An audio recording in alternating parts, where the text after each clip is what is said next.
Hello दोस्तों, कैसे हैं आप। एक बार फिर से स्वागत है आपका हॉरर नाइट्स हिंदी में। दोस्तों, अगर आप नए हैं तो मेरे चैनल को जल्द से जल्द सब्सक्राइब कर लीजिए, जिससे आगे आने वाली भूतिया और डरावनी कहानियाँ आप सुन पाएंगे। दोस्तों, हम सब ने बचपन में अपने माता पिता, नाना नानी से भूत की कहानियाँ तो ज़रूर सुनी होगी। हम कहानियाँ मज़े से सुन तो लेते थे, लेकिन बाद में डरकर सबको परेशान भी करते थे। मेरी भी बचपन की कुछ यादें ताज़ा हो गई। दोस्तों, असल में मेरे नाना जी जो अब इस दुनिया में नहीं हैं, लेकिन आज भी मुझे उनकी सुनाई हुई कहानियाँ याद हैं। मेरे नाना जी पशुओं जैसे भैंस, घोड़े या गाय खरीद कर लाते और बाद में उन्हें मंडी में ले जाकर बेचा करते थे। उन्हें एक राज्य से दूसरे राज्य को पार करना होता था। असल में उनका पशुओं का व्यापार था।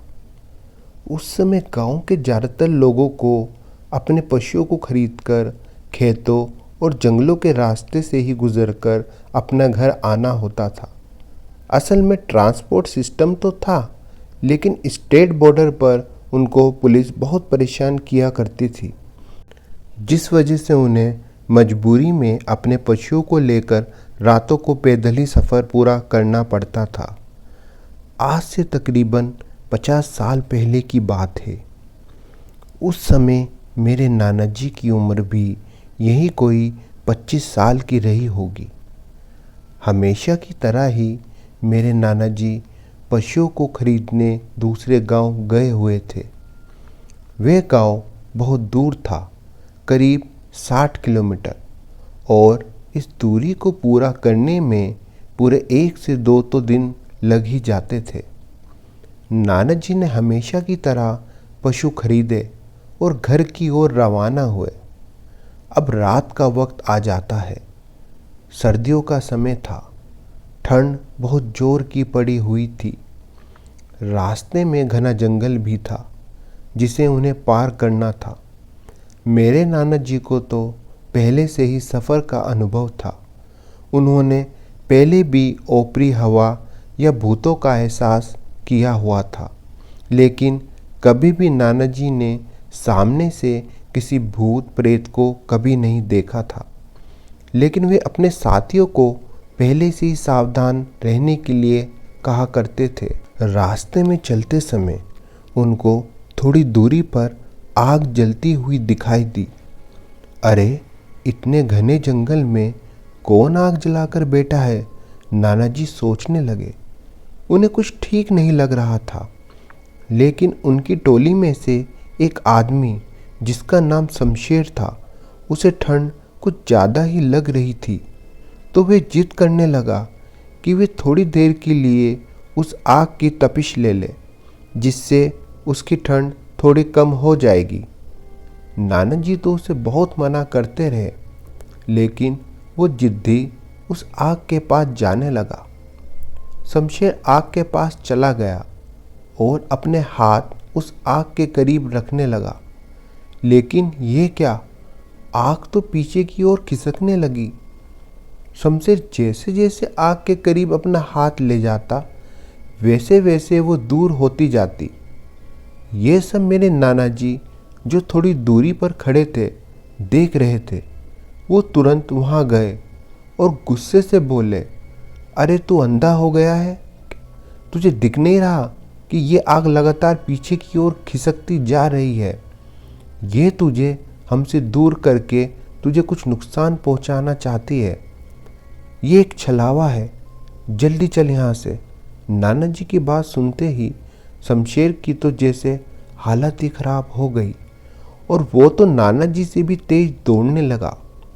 मेरे नाना जी और अन्य लोग तेजी से कदम बढ़ाने लगे। तभी नाना जी ने देखा कि वो आग तो उनका पीछा कर रही है। नाना जी समेत सब लोग सावधान हो गए और एक दूसरे के करीब रहने लगे, जिससे वो छलावा किसी को भी नुकसान ना पहुंचाए। तकरीबन 2 किलोमीटर की दूरी तक उस आग यानी छलावा ने उनका पीछा किया। लेकिन कहानी अभी ख़त्म नहीं हुई। सफ़र अभी काफ़ी लंबा था। चलते चलते उन्हें 2 बज जाते हैं। सब काफ़ी थक चुके थे। थोड़ा आराम करने के लिए सब एक जगह पर बैठ जाते हैं।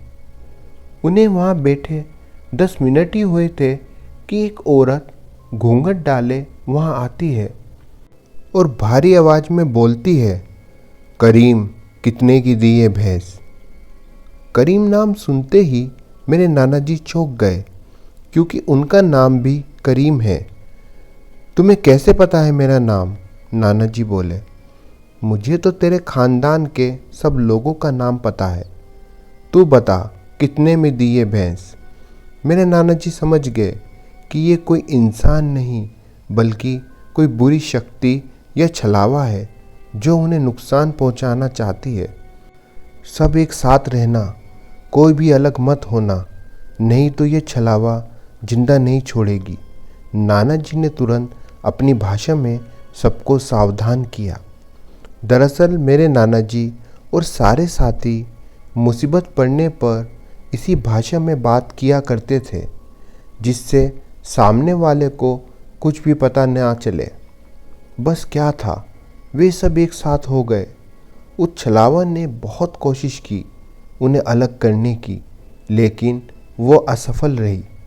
नाना जी समेत सारे लोग तेजी से कदम बढ़ाने लगे और उस जंगल के आखिरी छोर पर पहुंच गए। लेकिन तभी पीछे से आवाज़ आई कि इस बार तो तुम बच गए, और फिर आवाज़ बंद हो गई। शायद उस छलावा की हद उस जंगल तक ही रही होगी। लेकिन गांव अभी भी 10 किलोमीटर की दूरी पर रह गया था। सभी बहुत डरे हुए थे, क्योंकि आज पहली बार सबने छलावों को सामने से देखा था। वैसे सच पूछो तो सबकी हालत बहुत ख़राब थी, या यूं कह लो सब काँप से रहे थे। सब चल ही रहे थे कि अचानक उस टोली में से एक आदमी की चीख की आवाज़ निकल गई, और जैसे ही सबने पीछे पलटा तो वह आदमी गायब था। बस सबके पैरों तले से ज़मीन खिसक गई। सब लोग मिलकर उसे पागलों की तरह ढूंढने लगे, लेकिन उसका कुछ अता पता ही नहीं था। वो एकदम से गायब हो गया था। तभी मेरे नाना जी को उस आदमी की हल्की चीख सुनाई दी। वो काफ़ी दूर से आ रही थी। मेरे नाना जी बहुत तेज़ी से उस ओर भागे, और जब वो वहाँ पहुँचे तो उन्होंने देखा कि वह आदमी बहुत जख्मी है और काफ़ी घायल है। मेरे नाना जी ने तुरंत उसे उठाया और अपनी टोली की ओर तेज़ी से भागे। वो सारे इतने डरे हुए थे कि उन्होंने 10 किलोमीटर का सफ़र बहुत जल्दी से पूरा कर लिया, और इस कारण उन सब ने अपनी सूझबूझ से अपनी जान बचा पाए। तो दोस्तों, अगर ये कहानी आपको अच्छी लगी हो तो मेरे चैनल को सब्सक्राइब ज़रूर कीजिएगा। साथ में लाइक और शेयर ज़रूर कीजिएगा मेरी वीडियो को।